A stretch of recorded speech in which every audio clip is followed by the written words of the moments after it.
Thank you, Zoom lady, for letting us know that this meeting is being recorded. That's a nice new feature. Good morning, everybody. Thanks for joining us this morning for the Arts Investment Guidance Subcommittee group of the AC3. So we have a relatively simple agenda this morning. We'll just kind of see how it goes. I want to give you some updates on discussions we've been having internally, and I might put Christina on the spot to give an update that on funding eligibility. There's still some questions out there. We're still trying to work through some complications there, but hoping to get to a place where folks are amenable to what we could do with the different funding sources here. And then Annette and Thomas and Blue and others and Bree and others have been working on putting together some sort of a sketch of what a process might look like for this team to make recommendations or sort of review submissions or ideas around investments that we might make in public art throughout the community. There are other communities that have done this sort of thing that we could borrow from. There's the state, and of course there's our Percent for the Arts ordinance that we have in place that has some parameters and has a process. That's what's in place now, but it's certainly on the table to amend that. That would of course take some time to amend it, but that's on the table to turn that into what we need it to be for this group. So that's a possibility, but that will be somewhat driven by what this group comes up with as you try to sketch out what a process might look like and what parameters might look like. So Annette, I'm thinking we might start with that because you've done some work on that to maybe go through what you've put together and just have a conversation on that. Annette or Thomas, is there anything else that you wanted to make sure that we cover today? I think that's it. This document is probably our main focus, right, Annette? Yes, absolutely. So first of all, Thomas and I and Sean really threw together all the different application processes, and two writing themes kept coming back, which is the artistic merit and community engagement. And we can really dive into what the NEA does, what NISCA does, what DEC does, but we'll garner whatever resources from those applications and then compile our own. Kevin, the big question really is it just for visual arts? I want to have a discussion before we dive into this, because right now we were only under the umbrella of visual arts, but we're really trying to activate performing arts. So can you just speak a little bit to that, and then we'll get into the meat and content of this. Sure. Yeah, so I apologize to everybody that we haven't had a real clear answer on this yet. I thought we did a couple weeks ago, but then there's lots of folks here that sort of need to weigh in on it because it's complicated. So I think we're getting closer to some guidance on that. Christina, do you mind if I put you on the spot to give your take on what? Sure. So like Kevin said, we've been meeting. I'm sorry, Kevin, were you still I was just going to say, for those that don't know, Christina's in our budget office. Hi, everybody. So like Kevin said, we've been meeting internally to figure out the best mechanism to fund what may come out of this subcommittee.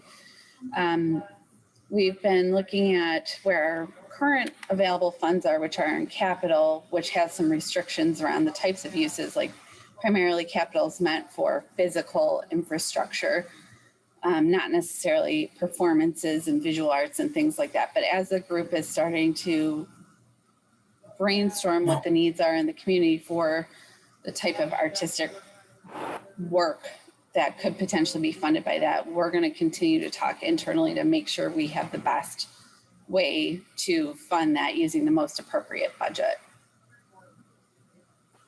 Kevin, is that what you were looking for? So we did have an internal meeting with accounting and budget last week or 2 weeks ago had some vacation, so it's been a little bit slow moving, and we intend to meet again in the next 2 weeks to just continue the conversation. Hey, can I just ask a question? So, does this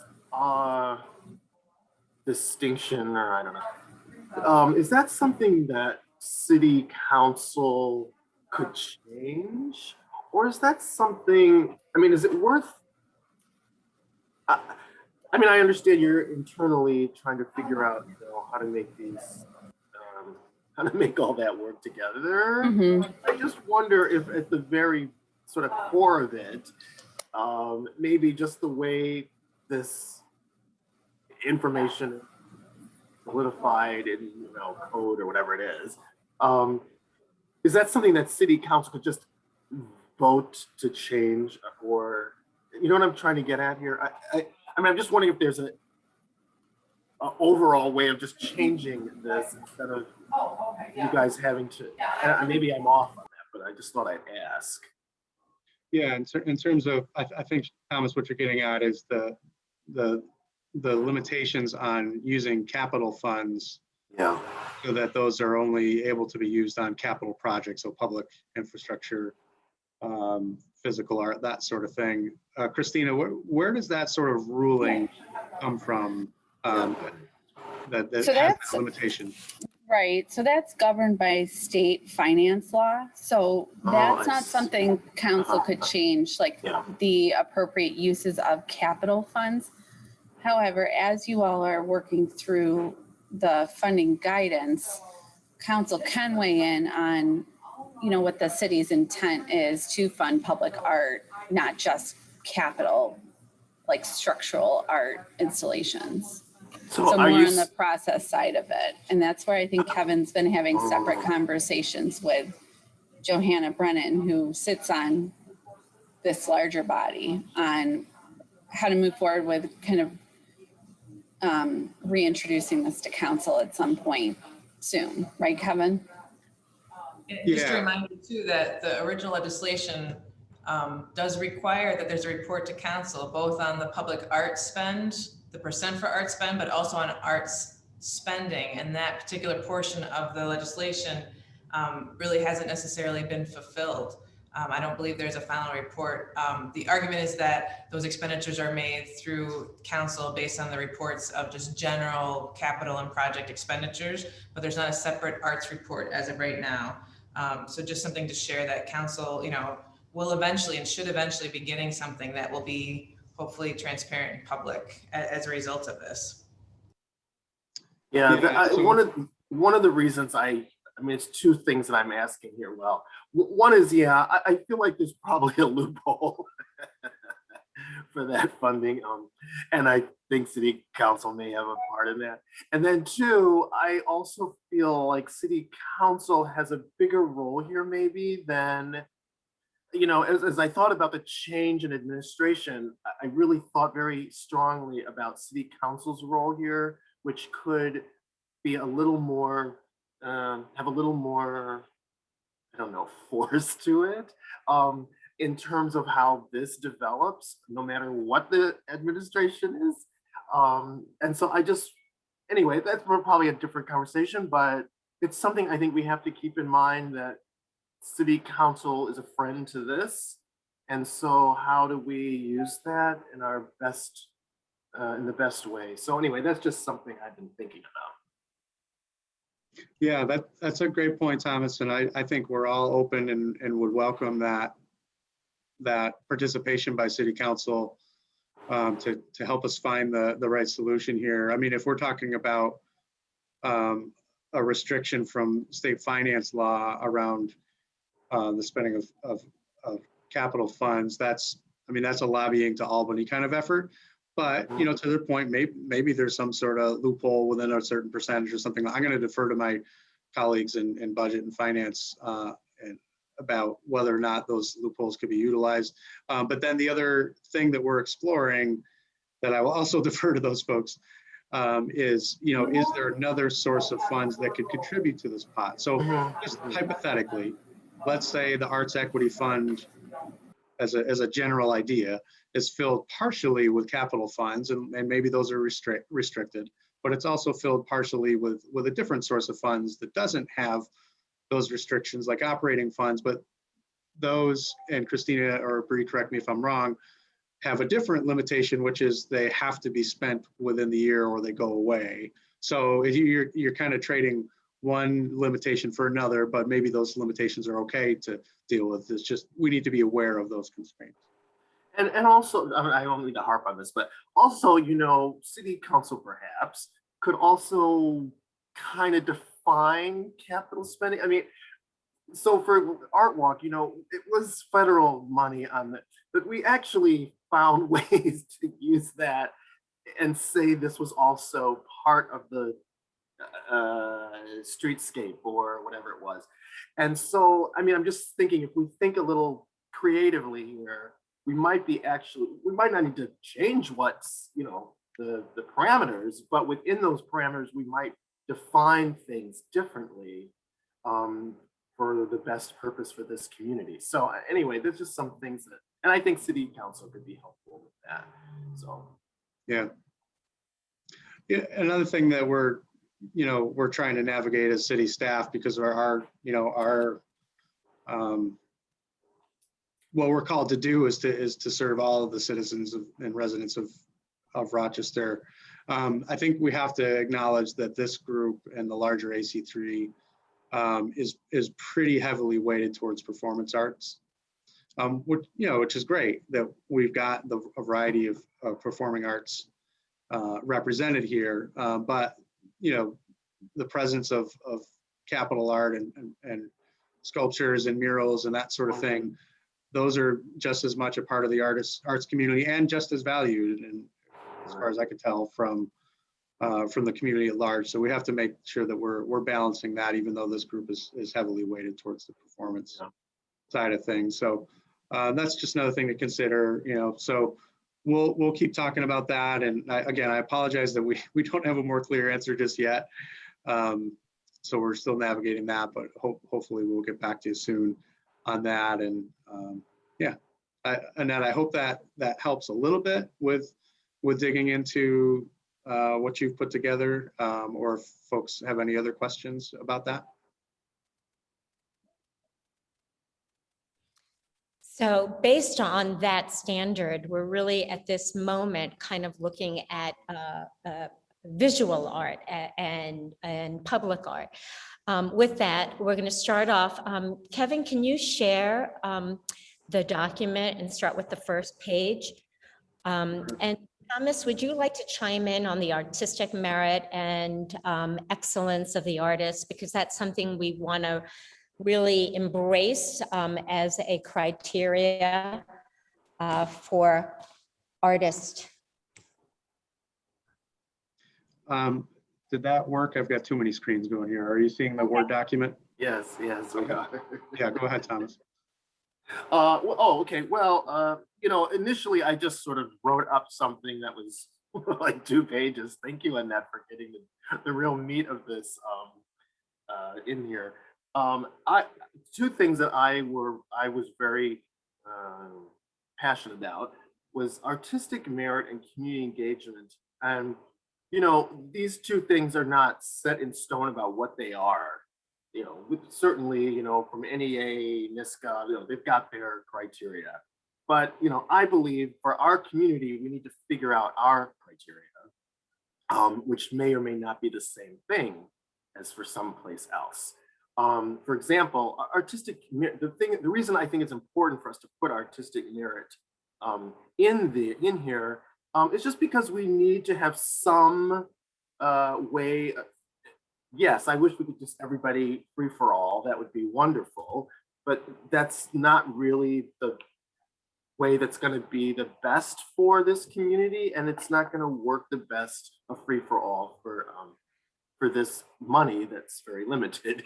So we do have to have some criteria, and so we need to really come up with what that means for us, because it may not. In some places they talk about artistic merit, and it's only professional artists or people who've had 5 years experience or whatever.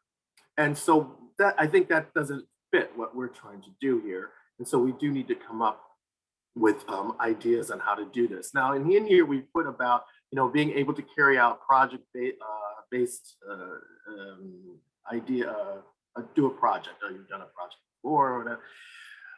And I would just put a caveat in there that maybe it's down the road, but I do think we ought to also be able to guide people into being able to do a project. So, or find mentorship in a sense of it. I don't want it to be limited that way if we can help it. So that's another reason I do believe we need to come up with the criteria that works for this community, works for us. The other part of that is the personnel that's involved with the project and what their background is. So I think we also need to have some flexibility with that, because we do want to the idea, well, my idea, we won't speak for everybody. My idea here is that we want to make sure we are nurturing artists coming up. We don't want it to just be, people like me who've already somewhat established themselves. We, everybody will want everyone to get some, we want everyone to be potentially apply, but we really do want to make sure that we are encouraging in any ways we can young artists who are, well, I shouldn't say young, but artists who are starting out, that they will also have an opportunity to be involved in some of this process. So anyway, that's kind of long-winded, but that's kind of how I was thinking about this. Annette, do you want to add anything that Yeah, I just love that Thomas really looked at that community engagement piece as critical also to the success of any project that we want to fund. And those guiding questions around how are you going to be inclusive? What's your process for evaluations and outcomes? And the DIA, Diversity, Inclusion, and Accessibility Plan. And I loved that we're coining this phrase right now, because so much DEI is out there, but let's really stay focused on the diversity of the art offerings, the inclusion of the larger community, perhaps normally not included or not engaged with. And then the accessibility, how accessible is that art experience to the greater, larger community? So I just piggyback on what Thomas wrote in here, and I thought it was critical. We are going to be deciding what that criteria of artistic excellence is and artistic merit. And I know many of you have served on different NEA boards and NISCA boards and review boards. So I would love to hear any of your comments around artistic merit and artistic excellence. If anybody wants to chime in on those themes, something we haven't covered, or add to and enhance what we have written up. Rena, I just saw you. Yes, I agree. The E and equity probably should be in there as well. Yeah. Thank you. And those things, to me, I want to speak for everybody, but for me, those things are vital to community engagement. And for some, that may be a new journey, but by us including the DIA with equity, that also gives organizations, artists that haven't been thinking about that, because I've just been dealing with this with Fringe recently, that this is now going to be in the thought process. So, it seems like it's a requirement, which it is, but it's also not just a requirement, it's broadening all of us. And so I think that's really the perspective I was trying to get at by adding that in. I don't know if Blue, you had any thoughts. You had seen some of this already too. Yeah, thank you, Thomas. One quick reflection on the document so far and the discussion so far, and then I had a couple other questions that hopefully won't, set us back in the conversation. One, when I've been involved with these conversations before, the sticking point surrounding artistic merit, and this is just for added context, and we keep working on this together. The issue there is directly linked to the concern that comes up with the phrase artistic merit is often directly linked to who's making the decision. Because there can be all kinds of bias, there can be all kinds of concerns with who and how artistic merit is defined and who defines it. What's the background of those panelists who are making that distinction? My decision about what merits investment from the city may be very different, and it's completely subjective. And we all have to admit that, with our different backgrounds, different areas of the arts that we work in, these are defined so differently. Not to mention just like generational differences in concepts of merit, right, Thomas? Exactly. So what I'm noticing in trends out there is that artistic merit tends to be, I don't know, someone else can correct me on this, but what I'm noticing is that artistic merit is sort of being moved away from by larger entities such as major progressive foundations and state funders, county funders that have their act together, etc. So because of the inherent subjective nature of it, we want to settle on something that can be kind of concrete and simple and defined. So that leads me to my other question. Like, is the assumption here that we will be voting and or scoring applications, we, the group that's on this call, or some subset of the larger group? Well, I'm going to speak here, but you can correct me, but I believe ultimately it'll be the Arts Commission, which we are not exactly the Arts Commission. So I think ultimately that is who will be making, and then who serves on that Arts Commission is another question. It may be some of us, I don't know. But the point is, I think there will be an appointed Arts Commission, and they will be making the judgments, you might say. I agree with you on the artistic merit thing. I think the term is certainly problematic. Yeah. I think the sensibility of it though is, we still need artistic merit. I'm not really sure how we get to, well, okay, from my perspective, we need artistic merit to still be part of the criteria. How we get, what we call it and how we get to that may be the bigger process. Yeah, and if I can just ask one more quick, while I got the mic here, just one other quick thing. Regarding the original legislation that we keep kind of dancing around and wondering about, and this gonna I don't want to derail the conversation, but I'm just still wondering, how have the funds been spent in the past? Because correct me if I'm wrong, city staff, they haven't all been spent on concrete objects that are now living in physical space and directly linked to architecture. Are they, or have they thus far? And that just begs the question, where and how did we navigate around that legislation restriction in the past? And if so, how can we continue to navigate around that restriction for the future, rather than having to go to city council to change legislation, go to New York State?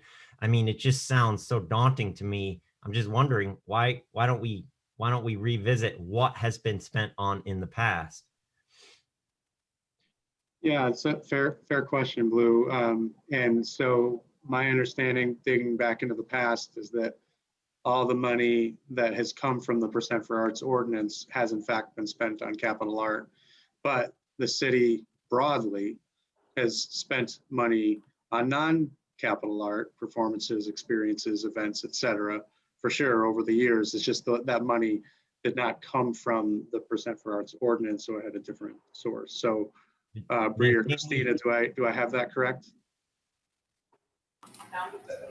There was, sorry, hi. I was raising my hand about something that Blue mentioned, but there were money, so remember that the original ordinance also talked about project enhancements. So in some cases, money was spent on things that were historic enhancements. For example, this is not an example of the percent for art specifically that I'm speaking to, but the Main Street Bridge had a commission for the bridge to actually be done, I believe, by Albert Paley, right? So like there are components where the enhancement was one piece that was fabricated by an artist, but the process was managed by the engineering and architect division, wholly separate because there was not a review process, right? The part that is still missing from the percent for art ordinance is both an entity and a process for the review of art.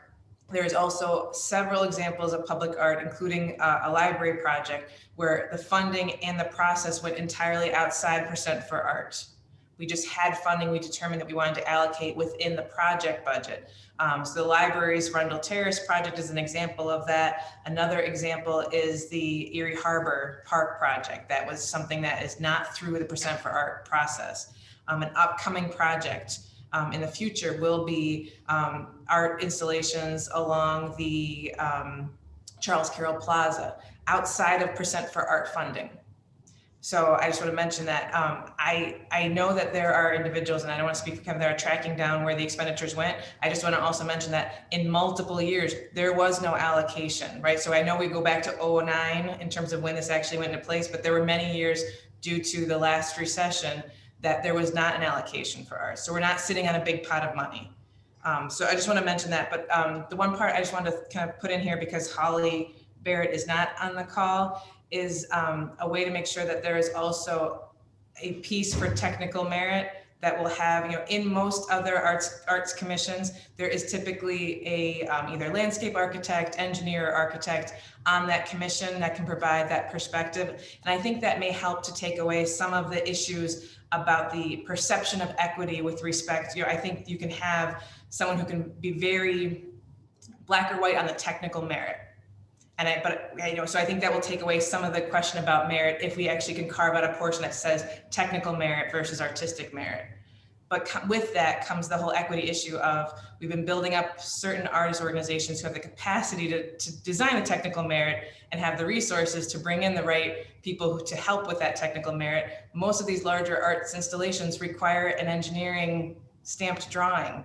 A lot of our artists aren't going to have that capacity to build that yet. So my hope is that the recommendations that come from this committee include setting aside funding to help build that process for artists who are almost there, who have the skill set to create beautiful art, but do not have that technical knowledge yet, and potentially even subsidizing those first couple examples by pairing them with engineers who can help them through that process. So just a thought on that. And I talked a lot, so I'm going to stop.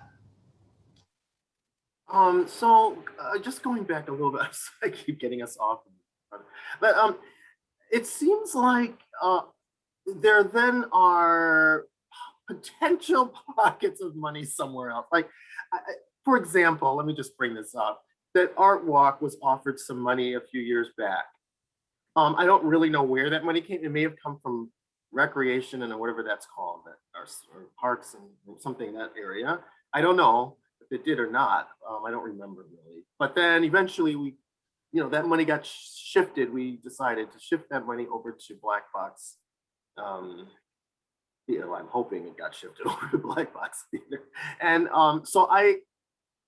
it's a little confusing as to,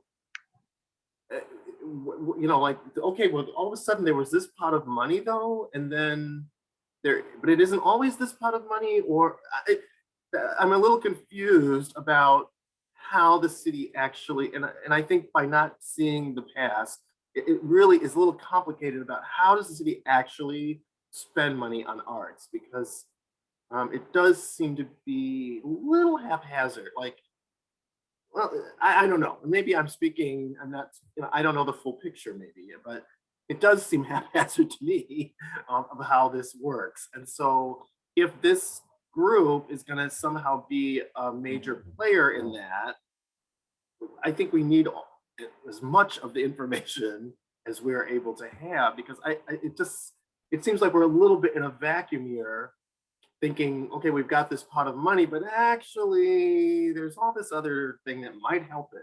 Yeah, I don't know. am I off here or what? Well, I'll say that Well, you with that, speak. even with the, Mhm. listen, Say it I again? just want to say something about that, the monies that you were talking about, even Oh. in that process, Thomas, no one knew exactly how much, was allotted for, for this upkeep, maintenance, something related to the art walk. So when the number changed several times. So yes, we did Oh, it did? get funding. We did get funding to start, kick off this project over here, but I'm still very unsure about how much is actually available. I don't know Yeah. if it, I you know what I mean. So I'm like, okay, well, this is phase one, but is anybody ever going to tell me if there's more funds available? Is there an annual allotment? Is there a section in the budget that we're pulling from? I don't know anything. So one of the questions Rena has asked in the past and reiterated in our chat is really seeing and reviewing what the city has done in the past and in what capacities and what amounts. I know Kevin and the team at the city, you've thrown a lot of data at us or information. Perhaps we can compile it into, some sort of a very simple review that we can see in 2017, X, Y, and Z got this amount from this allocation fund. I don't want to create more work, but I do believe what we keep hearing again and again is that we want to have transparency in what's happened in the past so that we can really lay down an equitable process moving forward. Any other comments on that piece? Well, let me just also say that if that's not feasible, because I'm kind of guessing here, but I believe that some of this money probably comes from pots that, it's not usually where we get, arts money, but maybe we could use this for that. And so I do get that that's probably happening or has happened over the last decade at least. So that may be hard to even track where that is or came from or went to, or I don't know. But I'm saying all that, and I think we're all saying this because if we are going to be transparent, we have to know kind of, if that's going to continue, let's say, then we just need to know that that's happened, that's some separate thing that's happening perhaps. But then what is this commission's real parameters then? Do we really have that say on this and this and this and this, or we really only have a say on this particular area? Right? So I think we need to clarify that so that we, or whoever the commission becomes, does not become a target from the public about quote unquote misspent or not being transparent about where money's being spent. If the city is not going to be transparent about certain things, okay, that's your thing, but then we have to have a clear set where we're not really responsible for that. That's, I think we need to delineate or make clear what is going to be the parameters of the Arts Commission and then what's not. Because I think that's that down the road, that's going to be troublesome problem, I think. And So can I, we need to this is Sarah talking for a second. I can't answer most of the questions that the group is asking about funding, but I will say just from a departmental perspective, in our department, we have our mural arts program, we have some other art programs. We oversee a lot of parks in the skate park and other things. So, my sense is that as a director, I would still like to have some autonomy in as far as what my rock paint program does or what some of my other mural artists or other arts programs do, as far as adding art to public spaces. I have a budget that I can utilize, and I think there's lots of art supporters in DRISE and in DES and other areas of the city that would still like to continue to support the arts. without it having to go to a council, whereas I Right, think this 1% ordinance has a specific pot of money, and that's what I'm envisioning this group doing. So Yeah, I would want to just like add to that and still have the ability to, you know, support youth artists or, you know, support like creative art projects at some of our parks. And so I think that that's happened over time where different departments have had pots of money and said, hey, it would be great to do this youth mural walk, or it would be great to, you know, support Black Box Theater, or, you know, do a creative bike installation or something like that. And so that's like scraping together pots of money from various programs. That's not any allocated arts funding that I get through my department, if that makes sense. yeah, oh, it makes total sense, and I assume that's what's been happening. My only thought there is then if that is what's happening, and if that's something that can be transparent, we can be transparent about, then maybe we should be, because then it would be clear that, oh, this organization or this department has funds that they may use for arts or whatever, or they did use or will use or are using for, so that it's just clear to people where this money's coming from and how it's being spent. Now, I don't know if that's really legally, I don't know if that's a thing you can do, but I just feel like from the commission's point of view, it would be just a clarification that we're in this lane and we're not responsible for this or that. So Thomas, the only thing I can say for everyone is that there is a transparent document. It's a huge document, but it is the City Capital Improvement Program. It is a specific category. On page, if you were to go to the city's budget right now for the new year, page 437, if you were to do I know, out of 599 pages, but there is a page and a category in what's called the city's capital improvement program, right? When we've talked about the whole cash capital, this is where cash capital and debt is set aside for a 5-year plan for cities expenses across all the different categories, right? Bridges, roads, water. There is a category for arts and culture. And if you were to go to the page in the section for arts and culture, it is based on, it has a 5-year allocation, and that allocation is a flat rate, because what we do and what Christina does is when we have in a close to adopted CIP, Christina or someone in the budget office is calculating that value of that % for art of eligible projects. So this year's allocation is $236,000. That is very transparent, right? And if you look at last year's budget, there was an allocation for that. The problem we're going to have is that cash capital over time is supposed to be spent.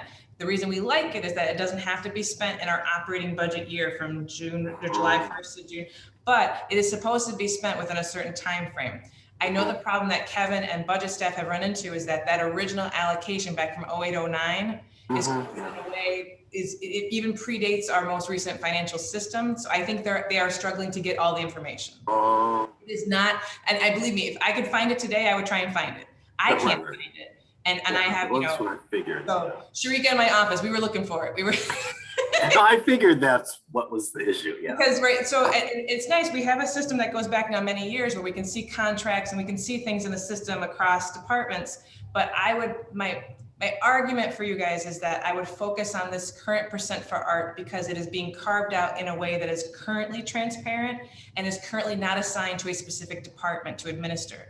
And I 100% agree with what Sarah just said. There are departments that are also adding layers of art, and we have to trust that they're going to do it in a way that is hopefully as transparent as possible and equitable. We learned a lot from our library process, and we hope to do it better next time, but we'll hope to do more in the future, and that would be outside of this process. So for right now, I would say % for art, but there is definitely a section in the capital improvement program, and it is specifically, I think it's R1. I'm trying to find it as we're talking right now. Bree, do you want to share that so you can show folks what that looks like? Would that work for you?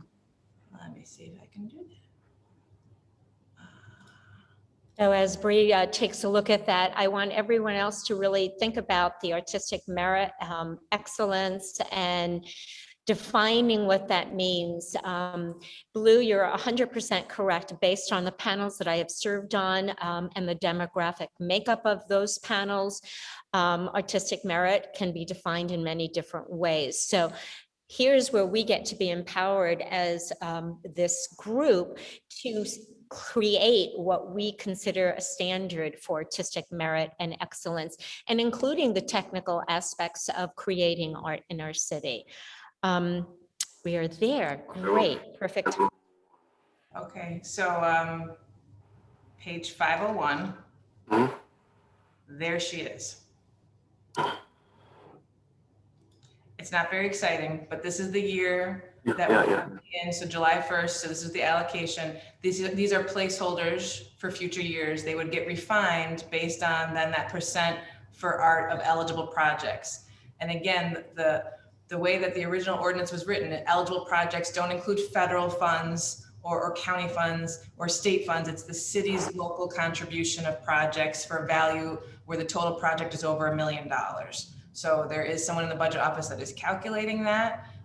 And so that's why future runs numbers are kind of flat for right now. They won't be exactly that amount. It really depends on the year, which means also in really bad budget years, that might be a little lower. It also means that this federal infusion of CARES Act and ARPA funding that we've received right now, the percent for art wouldn't be eligible for that. That doesn't mean that there might be projects in the future where there's specific eligibility for some art works, but the federal funds that come in, the percent for art wouldn't qualify for that, the way the legislation is written. If you were to last year's budget, so basically A1, that's where you would find this category. So I know that at least for the last couple of years, yeah, Blue. So Bree, this is the 1% for the art spending past and projected forward, correct? Current year and projected forward, no past. And those are rounded to the thousands, 150,000, Yes, I'm sorry, this is represented in zeros, so 236,000, not $236, not $236 million, 236,000. Okay. So this. And this is a past- public document. I found this, if you were to Google City of Rochester budget, right? I'm in the budget book, right? But And I'm can this sharing group find out what in 2021/2022, the 236,000, what is that going toward? We don't, that is inherently the problem, Lou, is right now it's being held, right? And I don't know, I think that, and I'm maybe speaking out of turn, and I'm so glad this is being recorded, I'm gonna get in trouble. I know that the intention of this project and process was supposed to be percent for art. And I know that the mayor's original announcement of the Equity Arts Fund was potentially this plus. I don't know what the plus part comes from, right? And that's right. So, and that's where this, at least for now, represents what the original arts ordinance was supposed to do, the percent for art ordinance. Thank you. And thank you. This is great to add some number here. I'm just wondering, what is that 236,000 going to be spent on in year 2020? We don't know that yet. We don't know that yet. It's for this group to have some influence over. Okay, great. So then, but in prior year, do we have the amount and what it was spent on? The 1%. I understand those other departments, totally sympathize with Sarah's perspective on it. All makes sense. But just to get totally crystal clear on one pot, the 1% for the art, what was it spent on in year, say 2020-2021? So that's the information that we're trying to dig up now. So it's in part research and digging up things that we don't have a great record of, honestly, because as Bree has pointed out many times, since the ordinance was developed, we just haven't had a great process spelled out. And that process, once it's developed, will include the best way to track this stuff. So I've done some initial research. I found some projects that we have spent money on in the past. Honestly, it's not much because although we've had this since 07, 08, we haven't actually allocated money every single year. There was the intention to, but with a lack of a process, with a lack of a champion, it just hasn't happened every year. So for example, in 10-11, there was some murals in City Hall. There was some artistic traffic control boxes painted in a neighborhood. There was seating installed at Art Walk. There was some repair and installation at Art Walk. There was, so those are some examples of things that there's not much else, I don't think, that was actually spent on. But to Sarah's point, there's a lot of things that the city broadly has invested in the arts, especially through DRIVES, her department, through Bree's group, the library, And then of course, special events, which is our communications bureau. So, and probably some more miscellaneous things. So, but within the percent for arts ordinance, there hasn't been a lot spent in the past. And honestly, once we can have a more clear picture of that, I agree with you all that you should be able to see that and be able to function with that knowledge. But ultimately, that's not my call. It goes above me about which information can be released. So I'm going to keep pressing on that. But Well, like last year, was it a 0, Kevin? Was it Yes. 0? Last year was 0. There are years in the past, Where does that money go? according to my research, that money was calculated. Like Bree said, 1% of capital projects, money was calculated, but money was not necessarily allocated. So calculated is just simply a group of folks sitting down and figuring out, okay, what qualifies and what's 1% of that.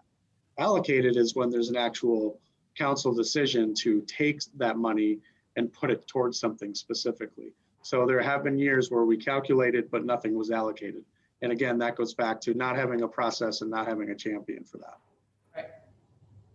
I think last year in particular, I think that was entirely in part due to just the timing of the pandemic and the fact that so much of the city's capital program was deferred for a year because we did not know about any federal stimulus funds at the time of the budget last year. So I know that there was intent, but it just was not allocated in 2021.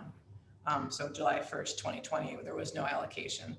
But again, the 5-year plan is there. I can tell you that the category of public art is an A1 category in CIP is relatively new, and that part is exciting. So theoretically, in perpetuity, you guys should be able to go to this document and see, if you were to look at last year's, there isn't a category, there isn't an allocation for the percent for art, but there are allocations for other public art that was prioritized as part of the Rock the River Way project.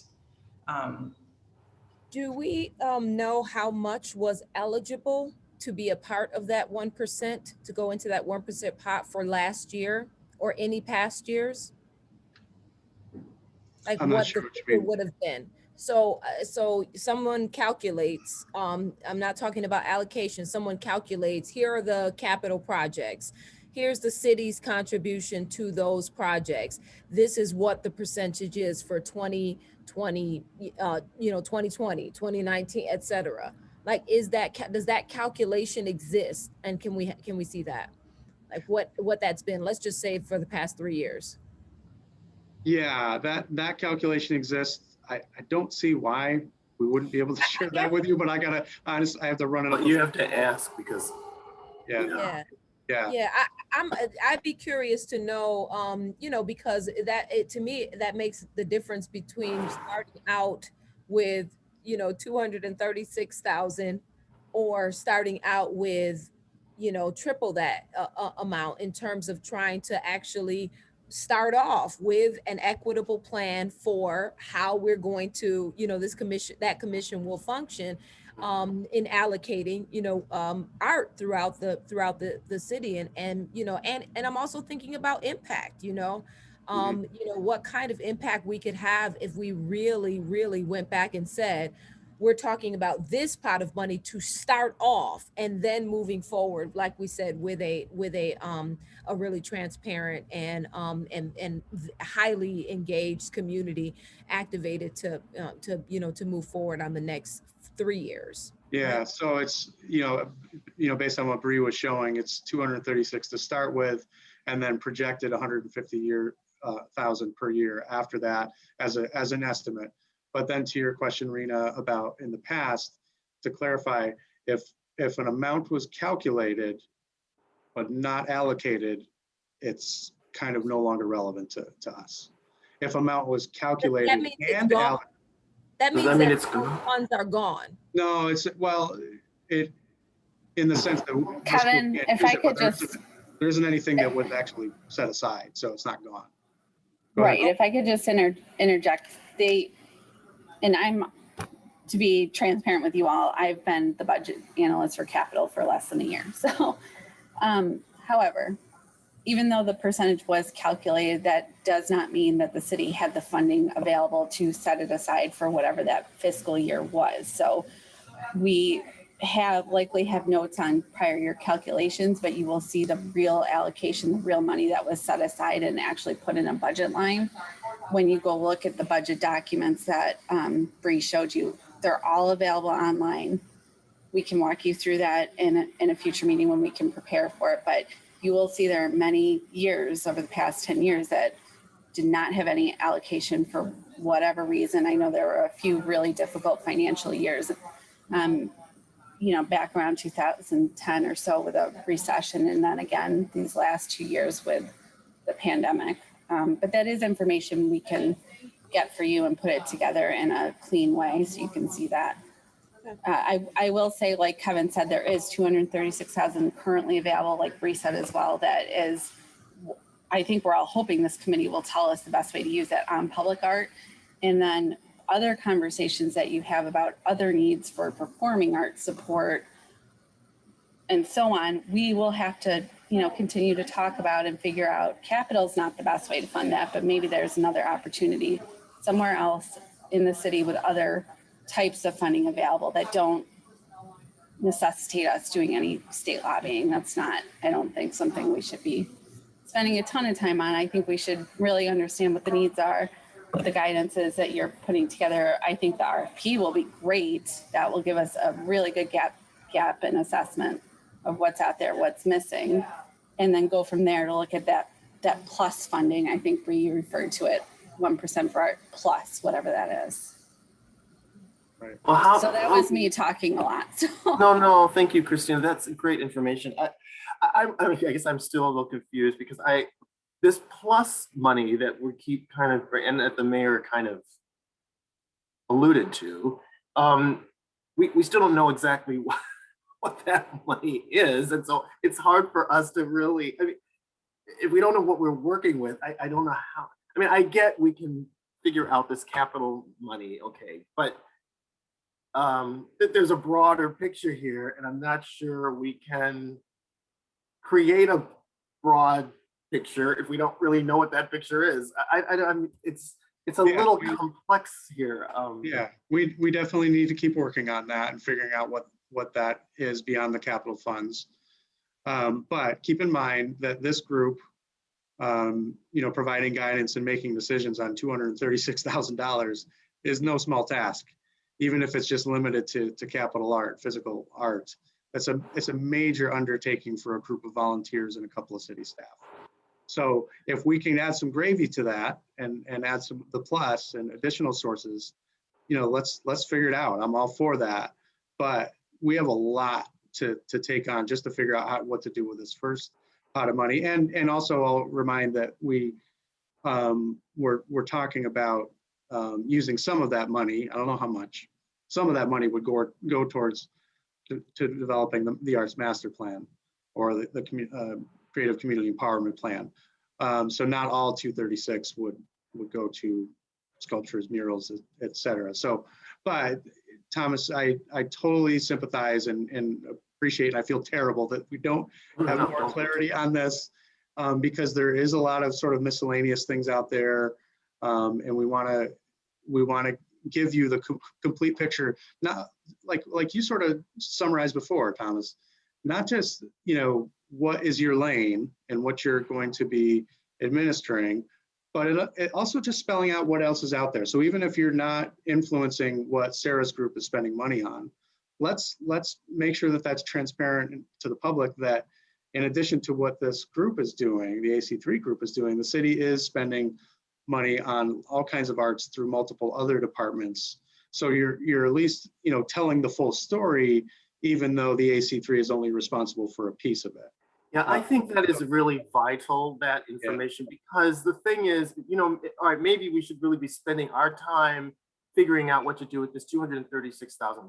Maybe that's really what we should be doing, and not this, because I feel like we're sort of misrepresenting to the public if we say we're creating an arts commission, but really what we're creating is a committee that helps out with spending this capital. That's a different story, really. I mean, from perception, from the perception of the public, I'm talking. And so Right. that's what's going to really matter. So I really want us to be clear then, okay, if that's what we're going to do right with this, at least maybe 21, 22, if that's what we're going to do, then okay, let's say this is what we're doing. And then maybe we working on figuring out the rest of this for another time, but this is what this group is doing right now. Maybe I just want us to be as clear as possible so that there isn't a lot of, I'm not advocating that the commission be in charge of Sarah's money or anybody else's money. I'm just saying we need to be clear about what lane we're in and what we're actually doing, the work we're actually doing. Yes, go ahead, Ruth. If I were to think about like deliverables that the committee should be working on, I think there are a couple pieces. One is the series of recommendations about what the permanent commission should be structured like. One should be a process, whether or not that's a consultant or someone else who helps to kick off a plan that shows ideal, like typically Arts Commission is working off a master plan that says, these are the ideal locations, these are the ideal scenarios, these are the ideal types of projects for public art, so that the commission is basically then kind of dictating when these funds come in. This year we're going to work in the Northeast quadrant. Are there any projects that can be tied to an existing city project? No. Then we're going to actually commission a specific location, and that process is complicated in of itself, right? So that those are the things, who is the committee that makes the decisions? How are they being guided to make decisions are two of the biggest things I think this group could possibly do. And even if it's just focused on public art for now, the structure could be pieced as more money comes in, but the structure and how we equitably distribute money throughout the city and have pieces that last and artists that understand how to do and participate, I think that's legacy. You could walk away today and be like, that we did everything we need to do.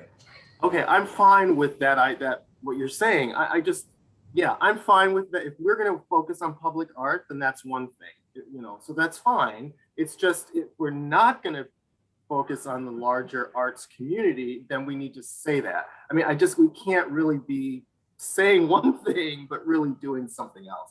So so I just want us to be clear on that. And that information is the information that goes out then.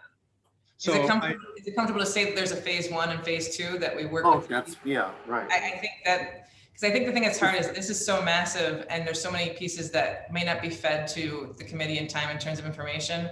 I would much rather break off a piece that can, again, build the confidence and show this is what we're doing. I believe, based on the structure I've seen for other city arts commissions, some just deal with public art and some have an expanded role, and some started with this and grew into an expanded role. So if we start with public art, I think then you can convince future administrations to say, and maybe even future departments to say, as a department, I don't want to manage that process again. The Arts Commission is here. The library wants to do an art installation at a branch library. We're going to turn it over to the Arts Commission to handle that RFQ process or whatever it is, call for artists. And that's the type of thing where if this is done right, I think it will grow significantly beyond just a % for art allocation. Perfect segue, Bree. Thank you. We have about 25 minutes, and I just want to make sure that we, as a group, just review the working document. So thank you, everyone. That was a wonderfully passionate conversation. We know we want transparency around what the city has done in the past, and that really will help us to see where we've placed funds and where we need to place funds moving forward. We know we're going to be working with capital art. So subsequently, this could be the foundation for us to advance and move to the performing arts and all other categories and fields. So the next 20 minutes, we're going to spend just kind of reviewing the document through, and really the key pieces will be around, Kevin, can you bring it back up? There are lots of questions. You'll get a copy of this in an email so that you can read through it and add comments and give us feedback. And anything we've missed, Sean and Thomas and I, please get it in that document, because we're just 3 artists who've done this work before in different categories, and now we're all coming together to do it together. This document is a little heavy on the teaching artists category, because I worked closely with the Roundtable in New York City around their arts funding. So just negate that or enhance it in the ways that you see. So on our second page, you'll see that we have eligibility form. Yes. Oh, so let's go to the, back up. Yeah. I apologize. Oh, no, keep keep going going. forward. Well, Yeah. So, This here? yeah, for the committee, what are our responsibilities? We've actually had just a big conversation around that. We do and see this group as part of that panel, very much in the format perhaps of what NISCA and NISCA does and NEA does, but again, we can design what that looks like.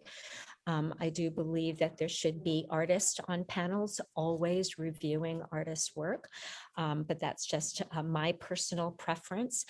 So when we start to think about how can we fund arts, what is the responsibility of this committee, setting up all the criteria is what we're really looking at. You can go to the next page, please. Sure. And if I could, Annette, just I wanted to highlight this to go back to a question that Blue had.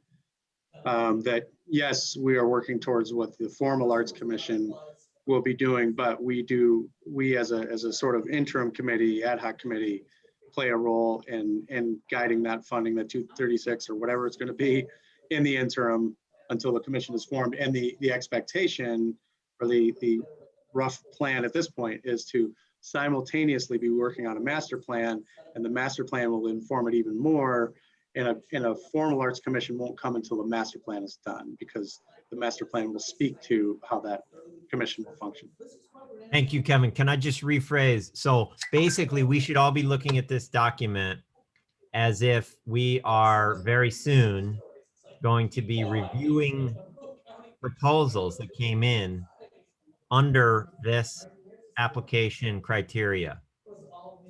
Yes. Right? And then we would all be voting and or reviewing, scoring in some fashion those applications. So we should kind of put ourselves in that seat, right?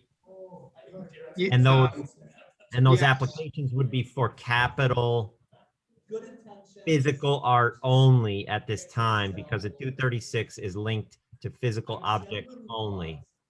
Is that correct? Yes, with an eye to the future that could evolve and grow, like Bree said.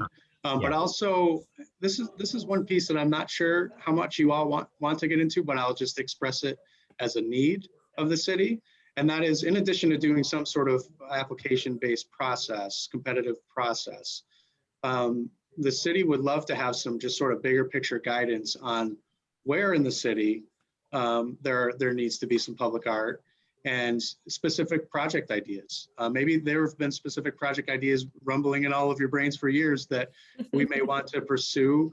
There's the possibility of just breaking off a piece of this pot and putting it towards ideas that are kind of already out there, and focusing on areas where you all feel like there are gaps geographically.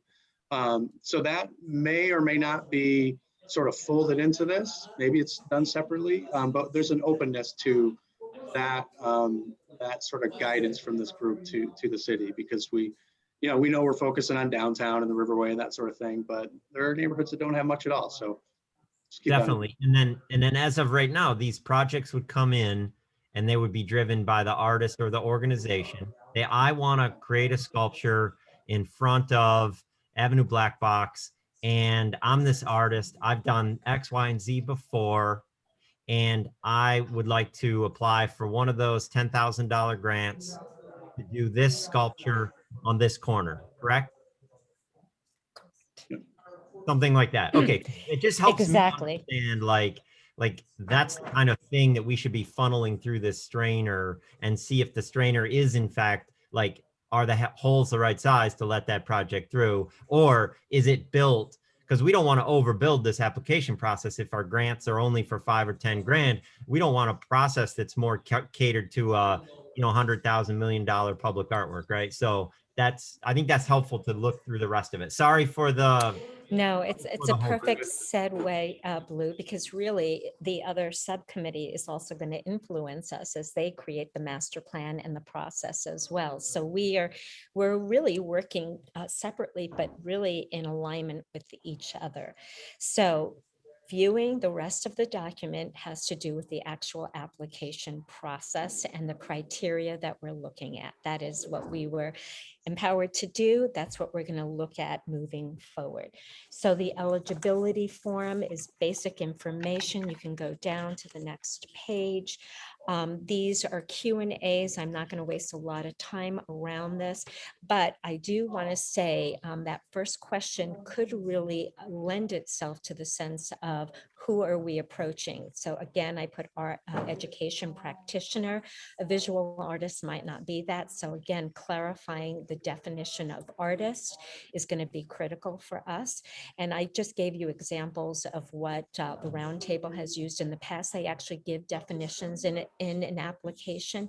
This is when an artist is going to look at our application and say, do I qualify, right? So I read the qualifications first, the criteria and the expectations. Keep going down. And then many of these questions in the next 3 pages relate to the emergency fund that New York City did. So these would immediately go away based on what we just determined was our expectation for the artist. So you can keep going. I'm going to say go to page, thank you very much, all the way past. This is all male, female information. We can go to page 8, which is career and project information.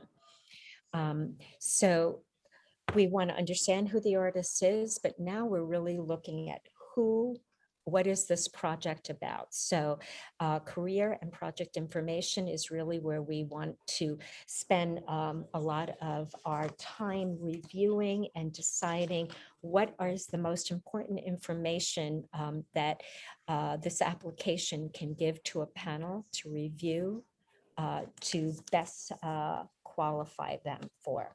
So Annette, yes. just a quick process question or suggestion. So now that we're kind of getting the overview of this, if we want, we can, after this meeting, put it up on our Google Docs folder so that everybody can look at it in more depth and add comments or suggested revisions. Does that sound okay?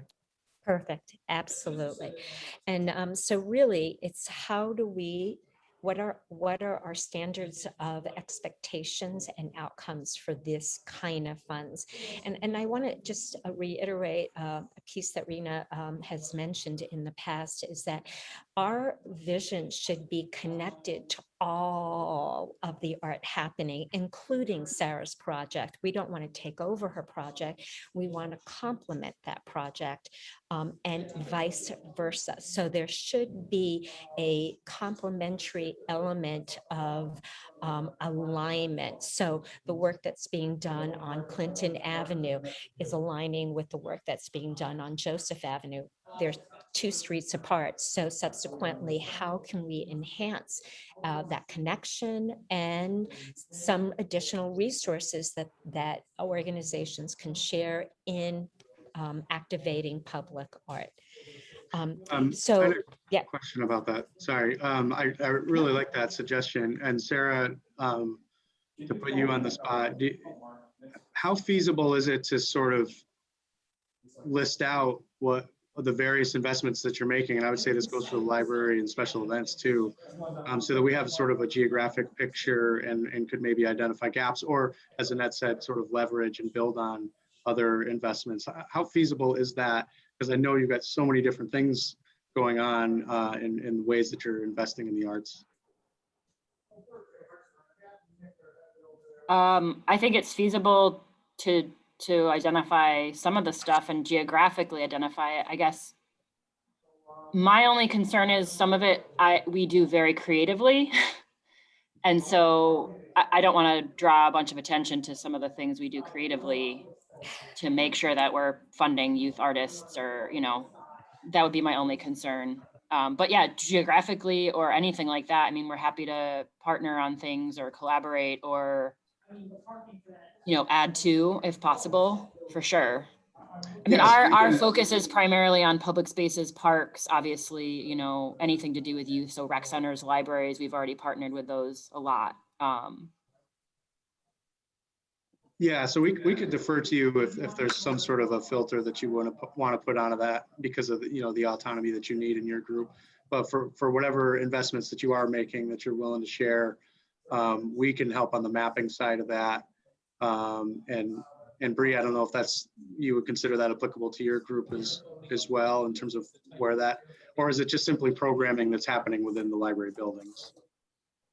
Several of our branches actually have murals. Sean's not on the call, but Sean did most of them. Right. Okay. But I think we could definitely provide geographic. Two of the projects I know were actually funded by private donors. That's the only part that's hard for the library. We're a separate 501c3, so we actually can match. We have a foundation. You know, that's the only difference is several of our projects are funded through private funding. But we can absolutely establish a dollar amount, but I wouldn't calculate that in a total because it wasn't really city or tax dollars. Right. Yeah, so we can help with mapping that out. It might take some time, but yeah.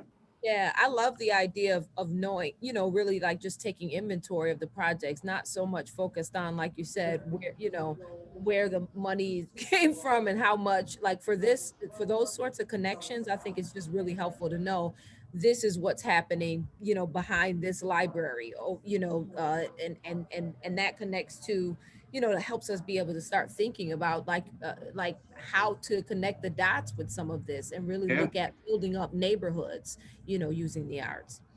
Is this where GIS could maybe help us where, you know, eventually there, you know, we have art that the library has done. We have art department. If we did a survey of city departments, but then we also have, you know, even private citizens who have been maintaining websites for years that have different, you know, art installations. Have we done the heat map layer of art installation so that we can actually have a visual? Is that a project that could be potentially even signed to you know, a student group or something that could help us out? Yeah. Great. RIT has a program, the community, and I forget what it's called, with Anne, that does a lot of stuff around community projects. That could be a project for them. Mm-hmm. And I forgot to mention this, but a lot of the funding we get is specific for like CDBG. So it has pretty strict rules around where the art can be installed based on census data. So, you know, that's another, I mean, I think that's great because it's in a way addressing that equity piece already innate to the funding that we're getting. And we want to complement Community that Development with Block the Grant. Yep, Community Development Block Grant. Sorry, Rena.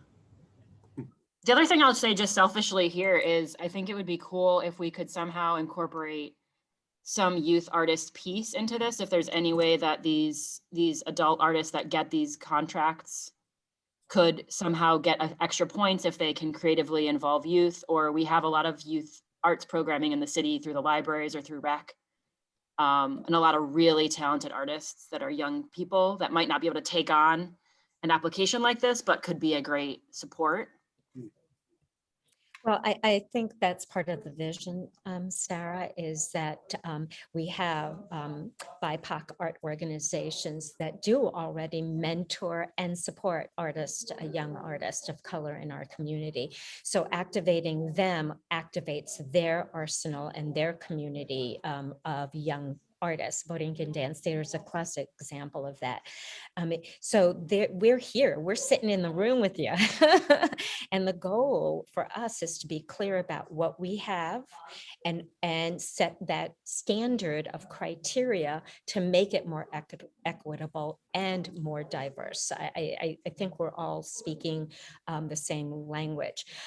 We have only about 15 minutes left. So I really want to just spend the last 10 minutes really talking about the criteria and expectations of what we want. We talked about artistic merit and excellence, and then we talked about community engagement. This application can go through, and I already know we're going to need technical instructions for submissions. At the last page, this is the page 5 of the grant application. This outlines all the categories and areas. We're going to review this in a separate time, but really talk about the expectation of what we want outcomes to look like, and how do we bring in more of the BIPOC and underserved artists, and also underserved communities. As Kevin said, there are many, I know a dozen pocket parks, because I've done a few city programs that have not one single piece of art within a 15 block radius of that pocket park. And yet that pocket park is so critical to communities that walk there. So how do we ensure that we are equitable, even if they're small bits of money that can have a huge, big impact in that neighborhood? Yeah. So we talked, yeah, go on. The section that you said you wanted to focus on here in the end, is that part of this document, or is it a general discussion? General discussion around, we can set up the basics of any grant application, the dates. All of those pieces are easy. We've all done them. We've all applied for grants. What's critical is, and we've talked about this, how do we ensure that we have a very equitable, diverse, and inclusive group that reviews them? And how do we ensure that we bring in more and mentor those? I mean, Rena, Nithya, all of us here have been mentoring youth for 20, 30, 50 years with Borinquen. So how do we ensure that our youth that we're bringing forward have an opportunity to participate in these public art opportunities? Blue? I was just gonna open the question about the amounts. Has there been any further discussion about that? Seems like that's one item. I agree with you. A lot of these logistics can just be yes or no, 6 months, 1 year, whatever. We can figure out those things. But in terms of like the consensus surrounding amounts and how many, that seems like a good topic for dialogue while we're all on the call. I think I had thrown out like a very rough idea of like getting the amounts into kind of a middle zone somewhere between 5 and 10 grand, so that there could be multiples. If the number we're working with is 236, that could support a whole range of younger / mid-career artists for a smaller project, as opposed to 1 or 2 at 50,000, or the other way, you know, a whole bunch of grants at $1,000. I personally thought that a good starting spot was somewhere in that 5 to 10 range, but I'm just tossing that out there to hear what other people think about that. I'd love to hear.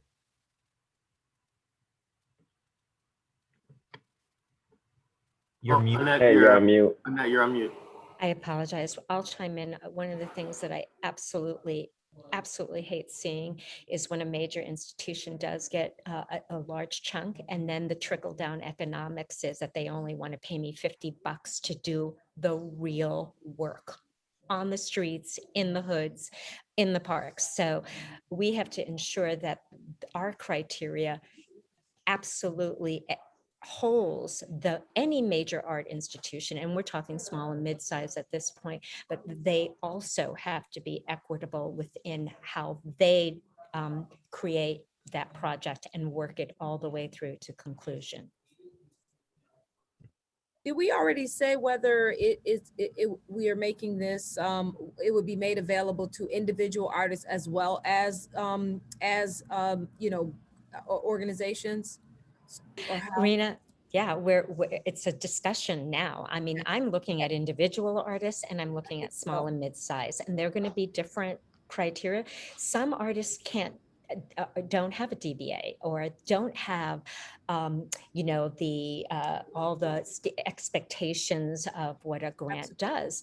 We use fiduciaries all the time. So maybe we also recommend fiduciaries as well, you know, so a great discussion. Yeah, because I don't even know if it's required. I think sometimes we get caught up with everything related to the arts. Suddenly you need a 501c3. You do not need a 501c3. If that's not a, we don't have to make that a criteria. Because I know that gets really tricky too. If you're an individual artist and now it's like, okay, now am I going through another organizations? Is that required that I do that? Sometimes that's a little stressful and put strain on relationships and things like that in the community. So considering that, if we're, just putting that in there, that we can do, it can be an individual artist. You yourself can, if you can navigate this, and I also want to talk about navigating the application and whether or not what support looks like for that process as well. But yeah, if you're an individual artist and you have an idea and you have, you're willing to go through that process of working with the community to put your art in this space that obviously you're invested in that, neighborhood or for some reason, or in the community for some reason, then yeah, you should be able to apply and make that happen.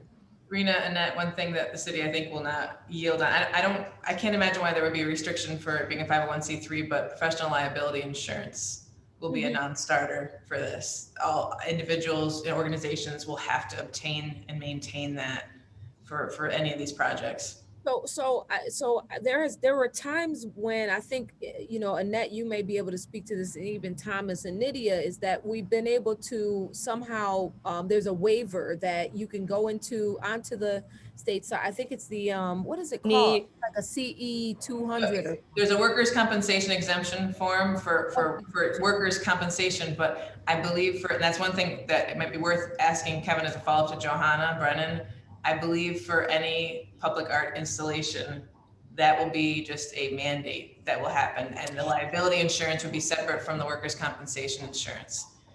So just something to think about, and maybe that's something where we could go to another organization and ask for support to help cover some of those costs for upfront for individuals for those first few years. But I cannot see a scenario in which a city is going to waiver on that.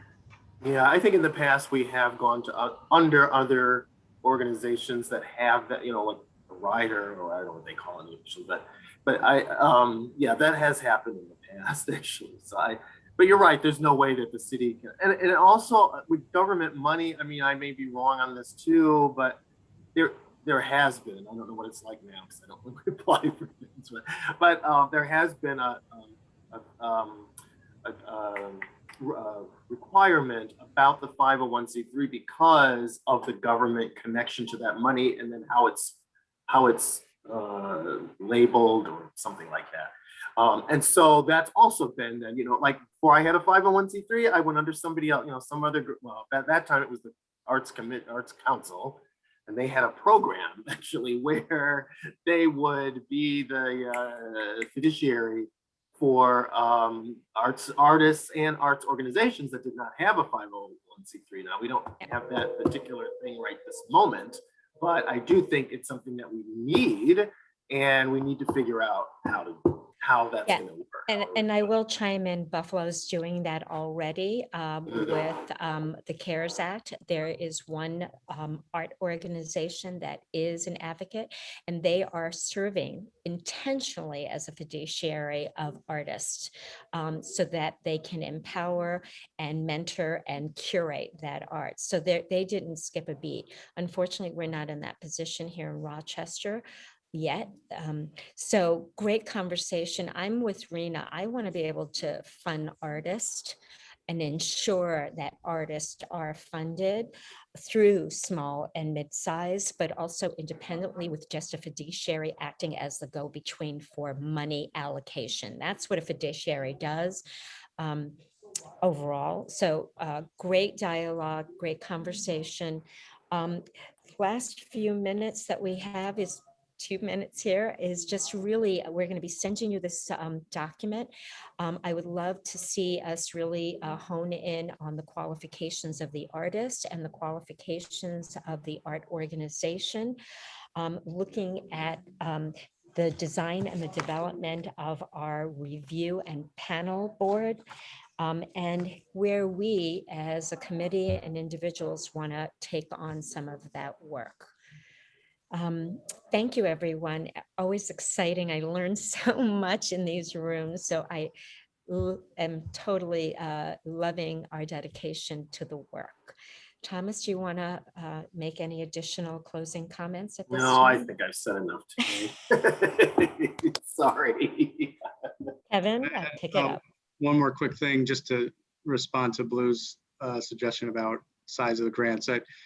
I know we're looking at 236,000, but we just have to keep in mind again that some of that will be for the master plan. That amount is to be determined. So maybe just like big picture, let's think in the neighborhood of 100 to 150 for starters, but that number will change. And then I just was wondering, like, I agree with you in principle, Blue, about doing, art all over the place. Let's get smaller grants out there. But if this is just physical capital art, I don't have a sense of, are there enough folks in this community doing that kind of work that would be able to sort of fill out that amount of money or that number of grants? So that's just, not that we need to get into that now, but that's just something to think about in terms of who's actually out there, right?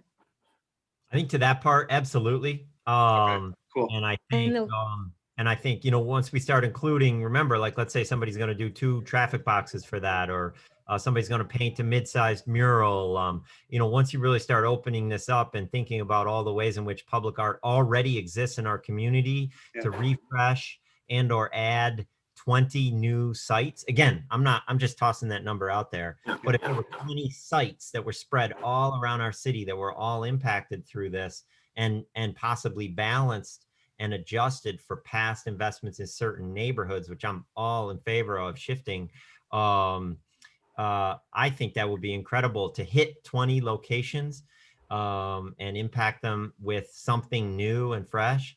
Once we include things like murals, not just dedicated sculptures, I think there absolutely are 20 and a lot more qualified artists who could execute.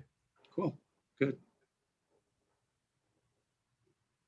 Well, thank you, everyone. We're going to be sending out the document. We'll give you 2 weeks of review and feedback, and any other items that you don't see in the document, please add them to it. We're going to be really working behind the scenes, and I'd love to come back for our next meeting with a first solid draft of what our criteria are and artistic merit. And I love this cultural map, that we're kind of designing. So let's do that as well. Take a look at where there is lack of art. Where are there projects that Sarah and Bree are working on? How can we enhance that and work together? Thank you, everyone. Have a great day. Awesome. Thanks, everyone. Thank you.